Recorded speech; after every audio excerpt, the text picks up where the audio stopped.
तो दोस्तों आज की इस वीडियो में बताने वाले हैं आपको कि पीएम विश्वकर्मा योजना का फॉर्म कहां से और कैसे फिल करना है। अगर आपको पीएम विश्वकर्मा योजना के बारे में सब कुछ जानना है तो ऊपर आई बटन पर क्लिक करके हमारा प्रीवियस वीडियो देख सकते हैं। तो हम आ गए हैं फॉर्म भरने के लिए। तो यहाँ आप देख सकते हो सीधे लिखा हुआ है procedure for sourcing of application by CSC on PM Vishwakarma website. तो यहाँ साफ साफ लिखा हुआ है कि आप इस फॉर्म को सिर्फ सीएससी द्वारा ही फिल कर सकते हो, खुद से फिल नहीं कर सकते हैं। तो सबसे पहले फॉर्म भरने के लिए आपको रजिस्ट्रेशन करना पड़ेगा pmvishkarma.gov.in पर, और इस वेबसाइट पर जाने के बाद आपको लॉगिन बटन पे क्लिक करना है। तो हम आपको एक बार ले चलते हैं वेबसाइट पे और दिखाते हैं लॉगिन बटन कहाँ पे है। तो ये इसका स्क्रीनशॉट है, यहाँ पे देखिए लॉगिन बटन दिखा रहा है। तो वेबसाइट पे देखिए हम आ गए हैं, ये लाइव चल रहा है। तो वेबसाइट पे आप लॉगिन बटन पे जाएंगे तो दिखाते हैं आपको कहाँ जाना है। तो दोस्तों यहाँ बता रहे हैं कि लॉगिन बटन पे क्लिक करना है। तो हम चलते हैं लॉगिन बटन पे और उसके बाद देखिए लिखा हुआ है CSC व्यू ई श्रम डेटा पे क्लिक करना है। स्टेप 2 देख सकते हैं आप कि लॉगिन ड्रॉप डाउन में आने के बाद आपको CSC व्यू ई श्रम डेटा।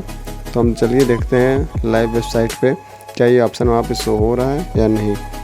तो हम आ गए हैं CSC लॉगिन पे।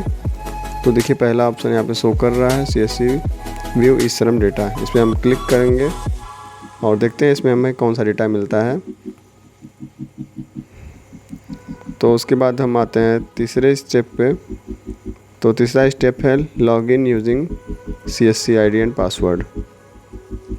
तो गाइस आप देख सकते हैं यहाँ पे CSC ID या पासवर्ड के बिना आप लॉगिन नहीं कर सकते हैं।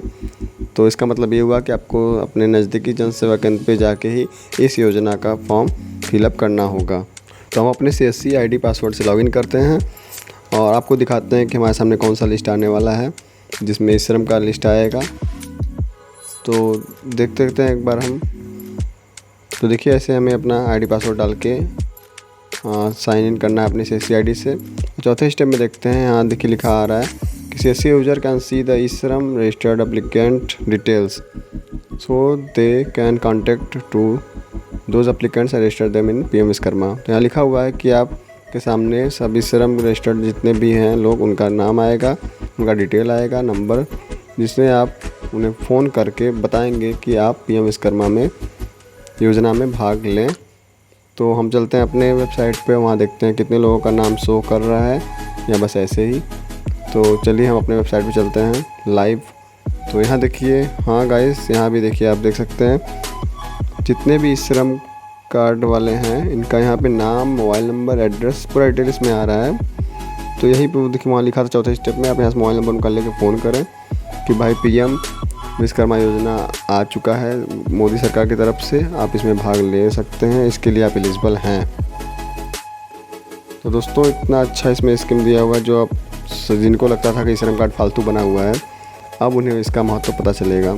तो 5वां स्टेप में हम आते हैं, यहाँ लिखा हुआ है अगर श्रम लिस्ट में नाम आता है तब तो ठीक है, लेकिन अगर नहीं आता है तब आपको सेकेंड वाले ऑप्शन पर जाना है, जिस पर लिखा हुआ है CSC रजिस्टर आर्टिसंस, और वहाँ पे आपको क्लिक करना है और नए लोगों को उसमें ऐड करना होगा। तो हम आपको वेबसाइट पे ले चलते हैं और वहाँ पे दिखाते हैं ऐड करने का क्या प्रोसेस है।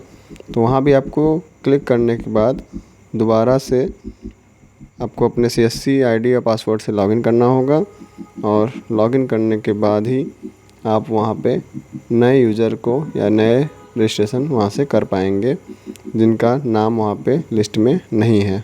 तो हम फिर चलते हैं लॉगिन बटन पे और यहाँ पे CSC लॉगिन पे क्लिक करेंगे और हमें यहाँ जाना है CSC रजिस्टर आर्टिसन। यहाँ पे तो ऑप्शन ही नहीं है। तो दोस्तों यहाँ पे अभी ये ऑप्शन नहीं आ रहा है, तो हो सकता है अभी कुछ दिन बाद यहाँ पे आए। तो हम चलते हैं नेक्स्ट स्टेप पे, देखते हैं क्या बताता है अगले स्टेप में। तो आ गए हम 7वें स्टेप पे। तो स्टेप 7 में लिखा हुआ है कि अगर आपके फैमिली में कोई गवर्नमेंट एम्प्लॉई है और अगर आप पिछले 5 सालों के अंदर कोई गवर्नमेंट के स्कीम में भागीदारी ले रहे हैं तो आपको नीचे रजिस्टर करने के लिए नो सेलेक्ट करना है दोनों में, और कंटिन्यू बटन पे क्लिक कर देना है। कंटिन्यू बटन पर क्लिक करने के बाद आपका आधार वेरिफिकेशन होगा, जिसमें देखिए 8वें स्टेप में देखिए स्टेप 8 में आधार लिंक मोबाइल नंबर लिखना है और आधार नंबर डालने के बाद आपको OTP बटन पे क्लिक करना है। तो उससे आपके रजिस्टर्ड मोबाइल नंबर पे एक OTP प्राप्त होगा, जिसे आपको नीचे फिल कर देना है, जो कि 6 अंक का होगा, और कंफर्म बटन पे क्लिक कर देना है। कंफर्म बटन पे क्लिक करने के बाद हमें आ जाना है स्टेप नंबर 9 पे, और जहाँ पे आपको अपना रजिस्ट्रेशन फॉर्म फिल करना है पर्सनल डिटेल से, और अपने बिजनेस के बारे में बताना है, अपने माइनॉरिटी के बारे में, मैरिड अनमैरिड, और सिंपली आप समझिए सब सिर्फ आपके बारे में ही पूछा जाएगा। इसमें आप आधार कार्ड और हाई स्कूल ये सब लेके अपना इस नॉर्मल सा फॉर्म फिल करके आगे बढ़ेंगे। पर्सनल डिटेल है तो पर्सनल डिटेल आपको भर लेना है। पर्सनल डिटेल फिल करने के बाद जब नीचे कॉन्टैक्ट डिटेल दिख रहे हैं, उसके लिए आपको 10वां स्टेप भरना पड़ेगा, जिसमें लिखा हुआ है कि कॉन्टैक्ट डिटेल में मोबाइल नंबर, आधार नंबर पहले से ऑटो फिल रहेंगे। पैन कार्ड नंबर अगर आपके पास है तो आप उसमें फिल करें, वरना उसे छोड़ सकते हैं। अब आता है स्टेप नंबर 11, जिसमें आपको फैमिली डिटेल देना है। अगर आपका राशन कार्ड आधार कार्ड से लिंक है तो इसमें ऑटोमेटिक जितने लोग उसमें जुड़े रहेंगे सबका नाम आ जाएगा। पर अगर हो सकता है कुछ लोग का नाम ना जुड़ा हो आपके राशन कार्ड में, तो उनका आप मैनुअली भी फिल कर सकते हैं। तो इसके लिए आप नीचे देखिए वहाँ पे ऐड रो का बटन आपको मिल जाएगा, जिसको ऐड करना होगा आप वहाँ से ऐड कर लेंगे। अब आता है स्टेप 12, यहाँ पे आपको आधार डिटेल से सारा एड्रेस ले लिया जाएगा। अगर आपका कोई भी एड्रेस जैसे करंट एड्रेस है या वर्क एड्रेस से चेंज करना हो, आप यहाँ से चेंज कर सकते हो। सेम है तो सेम रहने देना है। इसी तरह आप अगर अर्बन से हो, और मतलब गांव से हो या शहर से हो, आपको यहाँ पे सेलेक्ट कर लेना है।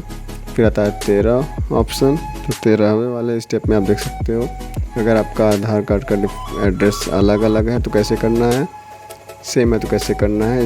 ये तो आप कोई भी कर लेगा, ये आसान चीज़ है। कोई कन्फ्यूजन होता है तो आप नीचे में कमेंट ज़रूर करें। फिर देखिए स्टेप 14, ये इम्पॉर्टेंट है।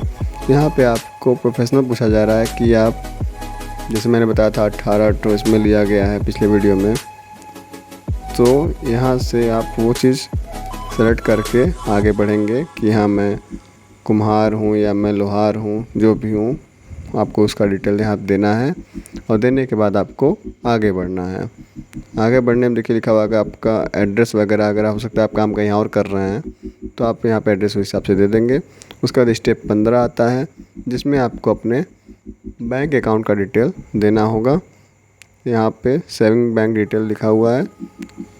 यहाँ पे अपना पासबुक लेके आप बैठिएगा और यहाँ पे अपने पासबुक का सारा डिटेल फिल कर देना है। अब हम आ गए हैं स्टेप 16 में, जहाँ पे आपको क्रेडिट सपोर्ट का डिटेल देना है कि आपको कितना लोन चाहिए, किस लिए चाहिए और कौन से बैंक अकाउंट में चाहिए। आपको इन सब का डिटेल देना है। अगर आपका बैंक अकाउंट दूसरा है तो आप अदर करके अपने दूसरे बैंक अकाउंट का डिटेल इसमें दे सकते हो। और बैंक पर्पज़ में आपको दिखा देना है वर्किंग कैपिटल लेना है या बिज़नेस बढ़ाने के लिए चाहिए या कोई आपको सामान लेना है अपने बिज़नेस के लिए, तो आप तीनों टिक कर सकते हो आप। और अगर आपको कोई लोन है, नीचे देखिए एक्जिस्टिंग लोन लिखा हुआ है, तो आप उसका डिटेल यहाँ दे सकते हो। नहीं है तो आप उसे छोड़ सकते हो। तो इतना आप करने के बाद आप आगे बढ़ेंगे और हम आते हैं अगले स्टेप पे। और यहाँ पे अभी स्टेप 17 में हम आ गए हैं। और ये रहा आपका डिजिटल इंसेंटिव सेक्शन, जहाँ पे आपको UPI ID देना है अपना, ताकि उस UPI ID से आप जब भी कोई ट्रांजेक्शन करेंगे तो 100 रुपये पे 1 रुपये आपको कैशबैक मिलेगा। इतना करने के बाद आपको नेक्स्ट बटन पे क्लिक कर देना है। और नेक्स्ट बटन पे जाने के बाद आप आ जाएंगे अगले स्टेप पे, जो कि है स्टेप 18। यहाँ पे आपको बताया गया है कि आपको ट्रेनिंग सेक्शन और टूल किट सेक्शन अच्छे से पढ़ लेना है, कि आपको 5 दिन का बेसिक ट्रेनिंग और 15 से 20 दिन का एडवांस ट्रेनिंग दिया जाएगा। और ट्रेनिंग कंप्लीट करने के बाद आपको 15,000 रुपये का ई-वाउचर मिलेगा। तो ये सब आपको ध्यान से पढ़ लेना है। और इसके बाद आपको आना है अगले स्टेप पे। तो स्टेप 19 में लिखा हुआ है कि मार्केटिंग सपोर्ट सेक्शन में आप डिफरेंट मार्केटिंग सपोर्ट ले सकते हैं। जो भी आपके बिज़नेस पे सूट करेगा या फिर जो भी आपको रिकमेंड होगा आप इस पर टिक कर देंगे। मान लीजिए आपको कहीं भेजना है तो लॉजिस्टिक पे, अगर आपको ब्रांड बनवाना है तो ब्रांड पे, क्वालिटी सर्टिफिकेशन पे तो क्वालिटी सर्टिफिकेशन पे, आप जो भी आपको इसमें ज़रूरत होगा उस पर टिक करके मल्टीपल भी आप टिक कर सकते हो। ऐसा नहीं बस आप एक क्लिक कर सकते हो। जो भी आपको सपोर्ट चाहिए गवर्नमेंट से, करने के बाद नेक्स्ट बटन पे क्लिक करना है और लास्ट में आपको डिक्लेरेशन एक्सेप्ट करके और इस पूरे पीएम विश्वकर्मा योजना के फॉर्म को सबमिट कर देना है। तो यहाँ से सबमिट करने के बाद 21 स्टेप में आपको enter all the required information, तो आपको सारा फिल करने के बाद आपके सामने एप्लीकेशन नंबर मिल जाएगा आपको। Thank you so much. कोई प्रॉब्लम होता है तो आप हमको नीचे कमेंट ज़रूर करें और ऐसे वीडियो देखने के लिए हमारे चैनल को सब्सक्राइब ज़रूर से करें। Thank you so much.